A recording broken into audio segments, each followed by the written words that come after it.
नमस्कार दोस्तों, मैं कपिल कुमार आपके अपने YouTube चैनल ब्रदर्स ब्रांड पे आपका फिर से स्वागत है।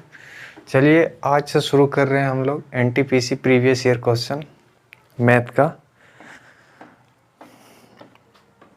का जितना भी क्वेश्चन है NTPC का सारा क्वेश्चन हम लोग करेंगे। तो आइए शुरू करते हैं। चलिए देखिए, 1 नंबर का क्वेश्चन है, किसी सप्ताह में एक दुकानदार द्वारा साइकिल की बिक्री निम्न चार्ट के द्वारा दर्शाई गई है। गुरुवार से रविवार तक कुल कितनी साइकिल बेची गई है। गुरुवार से रविवार तक पूछ रहा है। चलिए देखिए,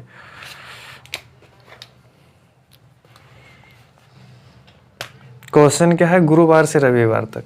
तो गुरुवार यानी बृहस्पतिवार का साइकिल की बिक्री हुआ है 12, और फिर शुक्रवार को साइकिल की बिक्री हुआ है 10, और फिर शनिवार को साइकिल की बिक्री हुआ है 7, यानी 8 और 6 के बीच में है 7। ठीक है, और रविवार को साइकिल की बिक्री हुआ है 10 और 12 के बीच में है, यानी 11। ठीक है, अब जोड़ देंगे 12 10 22, 22 और 7 29, 29 प्लस 11 यानी 40।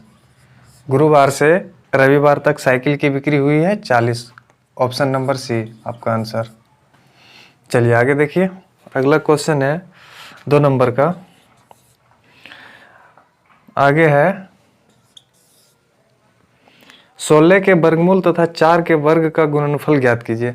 16 का वर्गमूल, अगर 16 का वर्गमूल बोल रहा है तो 16 का वर्गमूल निकालेंगे 4 आएगा, और बोल रहा है क्वेश्चन कि 4 के वर्ग का गुणनफल क्या होगा। 4 का वर्ग यानी 4 का वर्ग 16, इसका गुणनफल क्या हो जाएगा, तो 64 हो जाएगा। ये आपका आंसर ऑप्शन नंबर बी।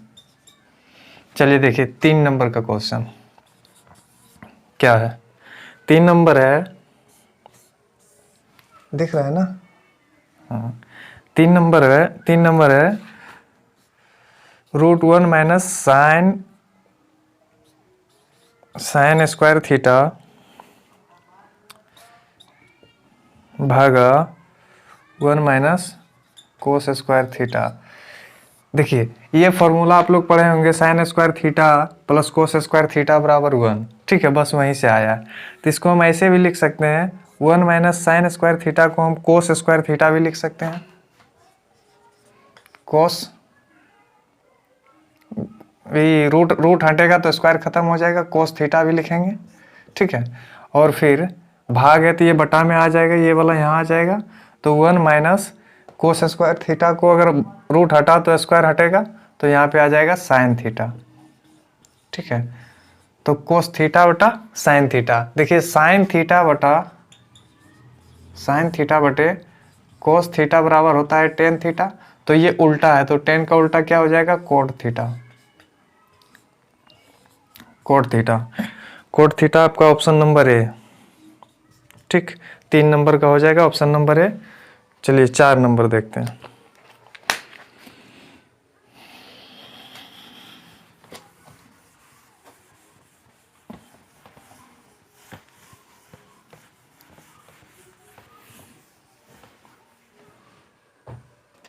चार नंबर में आपका क्वेश्चन है, चक्रवृद्धि ब्याज 8% की वार्षिक दर से निवेश किए गए 37,500 रुपये को 1.5 वर्ष में कितने हो जाएंगे, जबकि ब्याज की दर अर्धवार्षिक है। अर्धवार्षिक का मतलब होता है अगर 8% दर है तो अर्धवार्षिक यानी आधा वर्ष में देना है। तो वार्षिक दर 8% है तो अर्धवार्षिक हो जाएगा 4%। ठीक है, वार्षिक दर 8% है तो अर्धवार्षिक 4% हो जाएगा। यहाँ पे देखिए दिया है 37,500। ठीक, अब क्वेश्चन बोल रहा है कि अर्धवार्षिक है और 1.5 वर्ष है, 1.1/2 वर्ष। ठीक है, तो यानी कितना बार देना पड़ेगा, 3 बार देना होगा। 6 महीना करके देंगे तो 3 बार देना होगा। तो इसका परसेंटेज अगर निकालेंगे तो 1% इसका हो जाएगा कितना, 375। अगर 1% 375 है तो 2% कितना हो जाएगा, 2% 750 हो जाएगा। तो 2% अगर 750 है तो 3700 में 10% इसका अगर निकाल ले तो 10% हो जाएगा कितना, 3750। ठीक है, 10% 3750 हो जाएगा। और इसमें से अगर 2% 750 घटा दें तो बचेगा मेरे पास क्या, 3000। 3000 बचेगा कितना, 8%। तो 8% 3000, तो 4% कितना, इसको थोड़ा ऊपर कर लेते हैं,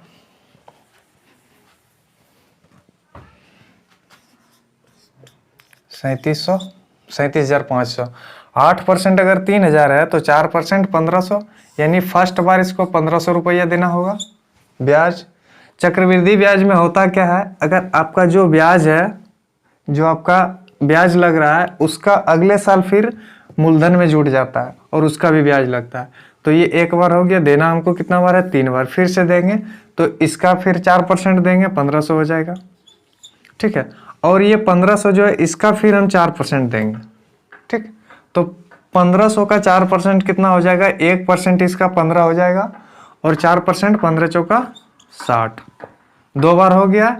अब तीसरा बार फिर इसका 4% देंगे 1500, और फिर इसका देंगे 4% 60, फिर इसका देंगे 4% 60, और ये बचा है, नहीं दिख रहा है, दिख रहा है ना, नहीं दिख रहा है, चलिए इसको यहाँ लिख देते हैं।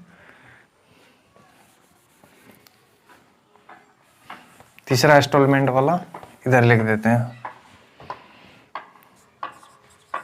1500 इसका हो गया। फिर इसका अगर हम देंगे तो हो जाएगा 60, फिर इसका अगर हम देंगे तो हो जाएगा 60। अब 60 का अगर 4% हम देंगे तो 60 का 1% होता है 0.6, तो 4% कितना हो जाएगा, 24, यानी 2.4 ये हो जाएगा। ठीक है, तो 15 दूना 30, 15 तिया 45, और 60 120 और 60 180, 180 और 2 रुपया 40 पैसा, 182 इधर हो गया, 182 रुपया 40 पैसा। अब 15 दूना 30, अब 15 तिया 45, 45 और 4600 82 रुपया 4 पैसा, ये आपका ब्याज हो गया है। ठीक है, मूलधन में ब्याज को जोड़ देंगे तो मिश्रधन आ जाएगा, कितना है मूलधन, 37,500। इसमें जोड़ देंगे इसको, कितना है, 4682.4 जोड़ दीजिए, 4 2 8 6 5 11 का 1 बचा 1, 7 4 11 12 का 2 बचा 1, 3 और 1 4, यानी 42,182 रुपया 40 पैसा, 42,182 रुपया 40 पैसा, यानी 4 नंबर का ऑप्शन ए ये आपका आंसर है। या तो फिर इसको अगर ये समझ में नहीं आया है तो इसको ऐसे लिख सकते हैं, इसको ऐसे हम भी बना सकते हैं, लेकिन कैलकुलेशन टफ हो जाएगा उसमें। इसको ऐसे लिख सकते हैं, 37,500, 8% वार्षिक दर है तो अर्धवार्षिक हो जाएगा 4%, यानी 104/100 गुना 104/100 गुना 104/100, इसको कैलकुलेशन कीजिएगा, आपका आंसर आ जाएगा। ठीक, चलिए अगला क्वेश्चन देखते हैं आगे क्या है।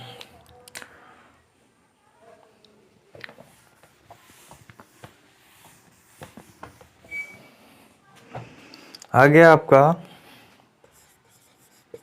कोट ए बराबर 12/5, कोट ए बराबर 12/5 है तो टेन ए बराबर कितना हो जाएगा, टेन ए बराबर 5/12 हो जाएगा। टेन थीटा बराबर होता है लंब बटा आधार, टेन थीटा बराबर होता है लंब बटा आधार, तो लंब मेरा कितना है, टेन थीटा बराबर होता है लंब बटा आधार, तो ये मेरा 5 लंब है, 12 आधार है। ठीक है, हम इसको ऐसे सॉल्व कर सकते हैं, थोड़ा सा होल्ड कीजिएगा, इसमें इंक डाल रहे हैं।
टेन थीटा बराबर क्या है, लंब बटा आधार। तो लंब मेरा ये है, आधार मेरा ये है।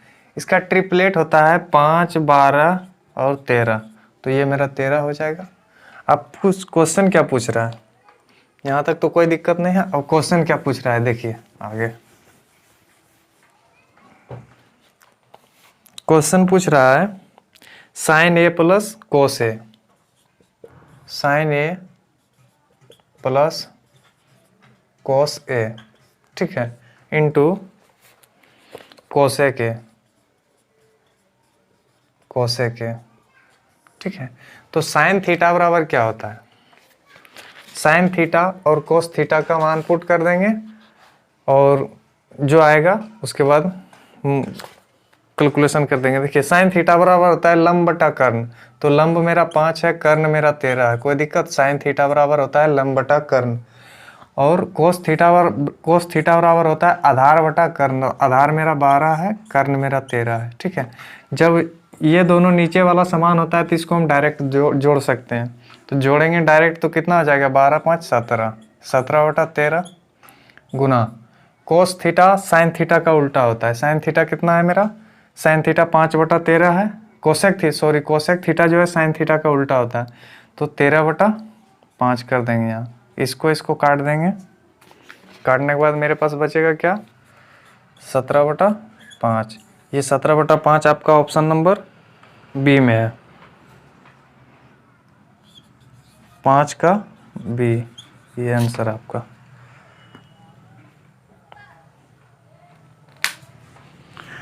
चलिए आगे चलते हैं फिर अगला क्वेश्चन।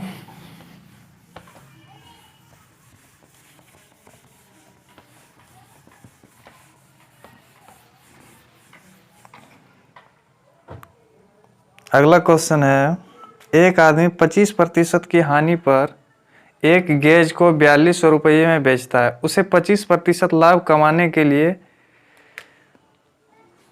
उस मेज को कितना रुपये में बेचेगा। देखिए 25% हानि पे अगर वो बेच रहा है तो यानी बेच कितना में रहा है, 75% पे, तो 75% का भिन्न होता है 3/4, ठीक है।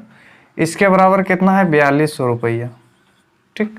अब बोल रहा है कि 25% लाभ पे अगर वो बेचेगा तो यानी 5/4 पे बेचेगा वो।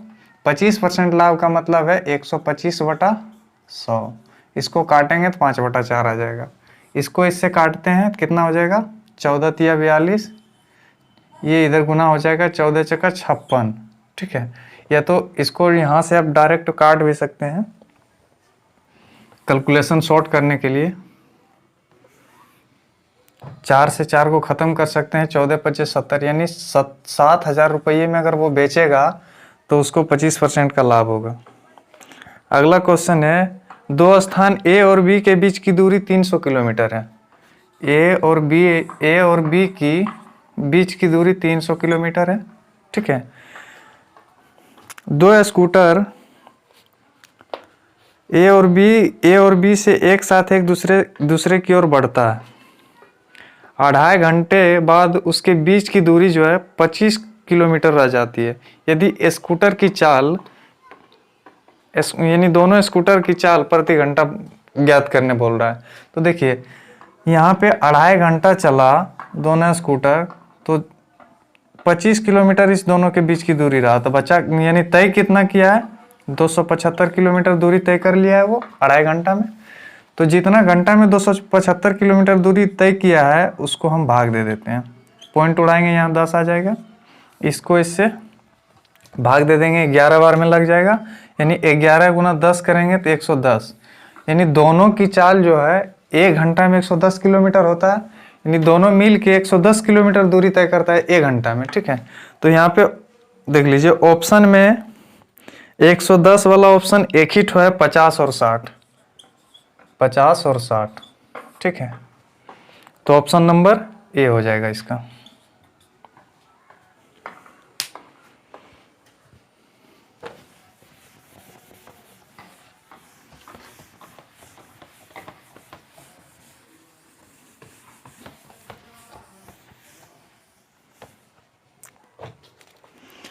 अगला क्वेश्चन है, एक आदमी 360 रुपये में 144 संतरा खरीदता है और 10% की लाभ पे बेच दिए। अपने प्रति दर्जन संतरे किस दर पे बेचा? देखिए 360 रुपया में वह 144 संतरा खरीदा, ठीक है। तो 144 संतरा कितना दर्जन है? एक दर्जन 12 होता है, तो इसको इससे भाग देंगे तो यानी 12 दर्जन वो 360 रुपये में खरीदा। तो एक दर्जन का कीमत कितना हो जाएगा? इसको इससे काट देंगे, एक दर्जन का कीमत हो जाएगा 30 रुपया। यानी 30 रुपया उसका क्रय मूल्य है। बोल रहा है 10% लाभ पे अगर वो बेचेगा तो 30 का 10% 3 रुपया। तो 30 रुपया में खरीदा, 3 रुपया लाभ कमाया, बेचा कितना में? 33 रुपया में। ये आपका आंसर है, ठीक है। 8 नंबर का हो जाएगा सी ऑप्शन। 8 का सी ऑप्शन आपका सही है। 9 नंबर देखिए, 9 नंबर है ए की लंबाई बी की लंबाई का, ए की लंबाई जो है बी की लंबाई का 5/8 है, ठीक है। तो ये यहाँ पे आके गुना हो जाएगा, 8a बराबर 5b, ठीक। अब इसका होता क्या है, a का मान ये हो जाएगा और b का मान ये हो जाएगा। यानी अनुपात क्या पूछ रहा है? तो b की लंबाई से a की लंबाई का अनुपात क्या है? b की लंबाई, तो b की लंबाई 8 हो जाएगा, 8:5। ये आपका आंसर है, ऑप्शन नंबर डी। क्वेश्चन है ये 9 नंबर। चलिए आगे देखते हैं।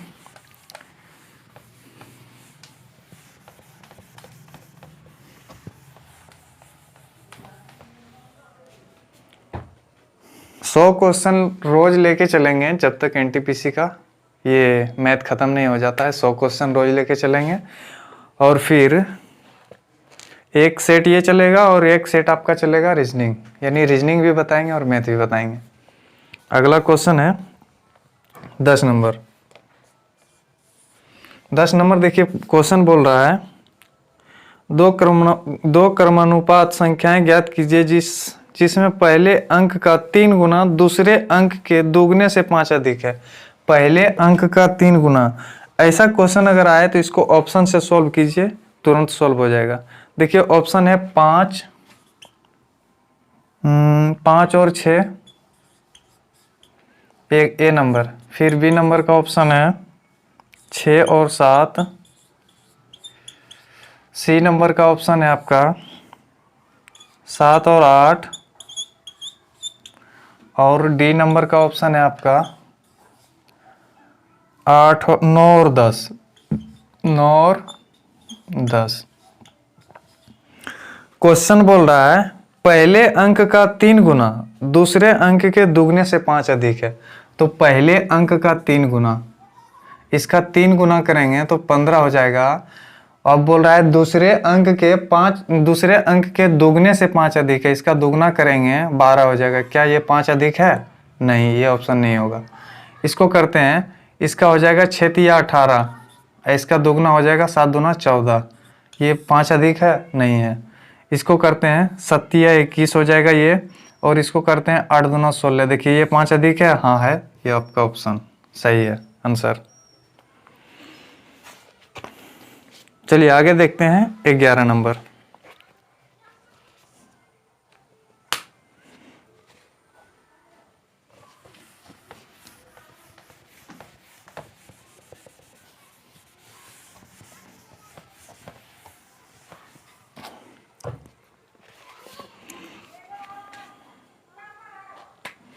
ये 11 नंबर में आपका कि मीना ने बैंक से 2,75,000 रुपये का कर लोन दिया। उसने 8% की वार्षिक दर से ब्याज का भुगतान किया और 3 वर्ष में पूरा भुगतान कर दिया। भुगतान करते समय उसने अपना पुराना स्कूटर तथा 3,35,000 रुपये बैंक को अदा किया। स्कूटर का मूल्य क्या होगा? देखिए कितना है, 2,75,000, ठीक। 2,75,000 रुपया 8% वार्षिक दर से कितना कितना दिन तक दिया था? 3 वर्ष तक। तो यानी कितना ब्याज दिया होगा वो? 24%। ठीक है, 24% ब्याज दिया होगा 3 वर्ष में। इसको गुना करते हैं, कितना आ जाएगा? 0, 7 चौक 28, 2 30, 4 दूना 8 और 3 11, 10, 5, 4 और 4, 2 दूना 4। सही है।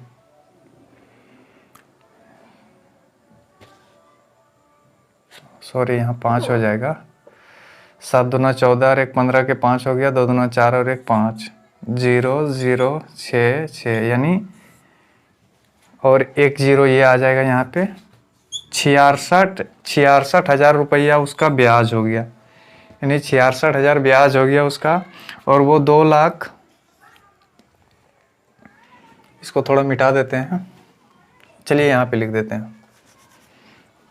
2,75,000, 66,000 उसका ब्याज है। ठीक है, जोड़ देंगे 0 0 0, 11 के 1 बचा 1, 13 और 1 14 के 4 बचा 1, 2 और 1 3, 3,41,000 रुपया उसका टोटल हुआ। उसमें 35 कितना? 3,35,000 रुपया, 3,35,000 रुपया वो नगद दिया है। ठीक है, 0 0 0, 6 5 11, 6 हो जाएगा। और फिर ये कटा, ये कटा, यानी 6,000 रुपया और बचा है उसका। तो ये बोल रहा है कि स्कूटर का मूल्य ज्ञात कीजिए। 6,000 रुपया वो पुराना स्कूटर भी दिया था बैंक को, तब जाके उसका पैसा पूरा कंप्लीट हुआ। तो स्कूटर का मूल्य कितना हो जाएगा? 6,000। ठीक है, आपका 11 नंबर का ऑप्शन बी।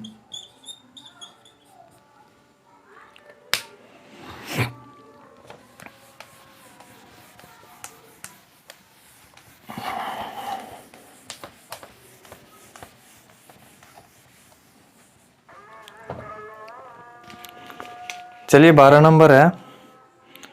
एक टैंक 2 नल एक्स और वाई द्वारा 5 घंटे तथा 10 घंटे में भरा जा सकता है, जबकि एक अन्य नल जेड टंकी को 20 घंटे में खाली कर देता है। यदि तीनों नल को एक साथ खोल दिया जाए तो टैंक को कितने घंटे में भर जाएगा? देखिए, एक एक्स है, वाई है और जेड है। ठीक है, ये है प्लस यानी भरने वाला, और ये है खाली करने वाला। ठीक, तो देखिए ये 5 घंटा लेता है, ये 10 घंटा लेता है और ये 20 घंटा लेता है खाली करने में। ठीक है, इस तीनों का एलसीएम ले लेंगे। एलसीएम मेरा आ जाएगा कितना? 60। ठीक है, गुना करेंगे 12 5 60, 10 6 60 और ये 20 दिया 60।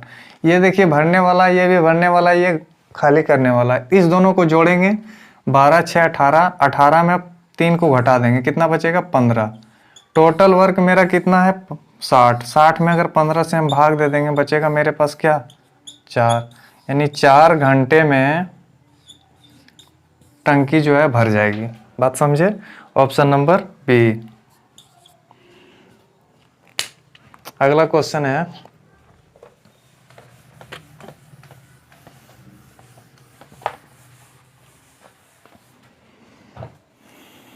अगला क्वेश्चन है, अनिल ने 6 रुपये प्रति अंडे की दर से 100 अंडे खरीदे। यानी 6 रुपये प्रति अंडे की दर से 100 अंडा खरीदा, तो टोटल उसको 600 रुपये लगा होगा। ठीक है, उसमें से 25 अंडे 10% लाभ पे तथा 25 अंडे 25% हानि पे बेच दिया, और बचे हुए 50 अंडे 20% लाभ पे बेचा। बताएं अनिल को कुल कितने प्रतिशत का लाभ या हानि हुआ? देखिए, इतना ये 6 रुपये प्रति अंडे 100 अंडा खरीदा, 600 रुपये लगा। 25 अंडा वो 10% लाभ पे बेचता है, तो 25 अंडा का कीमत कितना हो जाएगा? 150, यानी 150 रुपया। 10% लाभ पे बेचेगा तो कितना में बेचेगा? 110 में वो, यानी 165 रुपया उसका हो जाएगा 25 अंडा का विक्रय मूल्य। उसके बाद फिर 25 अंडा बेच रहा है वो कितना में? 25% हानि पे, यानी 75/100 में बेच रहा है वो। तो इसका कितना हो जाएगा? 1 0 1 0 गया, 3 2, कितना हो जाएगा? 25/2, यानी इसको अगर काटेंगे तो 112.5 आ जाएगा विक्रय मूल्य ये। उसके बाद बचा है मेरे पास कितना अंडा, 50 अंडा बचा है। 50 अंडा 300 रुपया, इसको बेच रहा है वो 20% की लाभ पे, यानी 120 में बेच रहा है बटा 100। 20 गया, कितना हो जाएगा 360,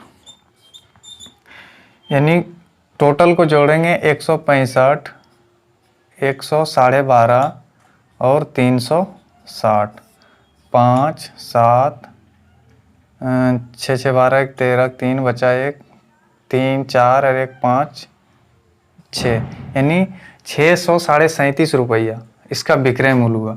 और खरीदा वो कितना में, 600 में, तो ज़्यादा कितना हुआ 37 रुपया, कितना पे 600 पे। तो इसका परसेंटेज अगर निकालेंगे तो 37.5 बटा 600 गुना 100, 20 गया, बचा मेरे पास 37.5 बटा 6।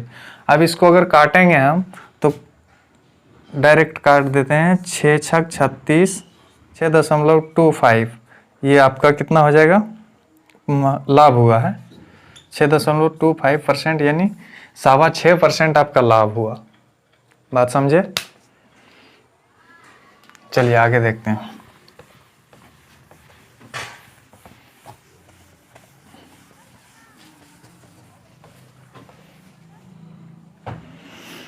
अगला है, एक कंपनी में 10 कर्मचारी को प्रति कर्मचारी 36,200 रुपये और 15 कर्मचारी को 33,550 रुपये वेतन मिलता है। प्रत्येक कर्मचारी का औसत वेतन कितना हो जाएगा? देखिए, 10 कर्मचारी को 36,200 रुपया प्लस 15 कर्मचारी को 33,550 रुपया, ठीक है। इसका औसत वेतन पूछ रहा है दोनों टोटल कर्मचारी का, तो 10 कर्मचारी और 15 कर्मचारी कितना हो जाएगा, 25 कर्मचारी। इसको अगर कैलकुलेशन करेंगे तो आपका आंसर आ जाएगा, ठीक है। तो कैलकुलेशन करते हैं, इसको अगर हम 10 से गुना करेंगे तो ये 0 उठ के यहाँ पे आ जाएगा,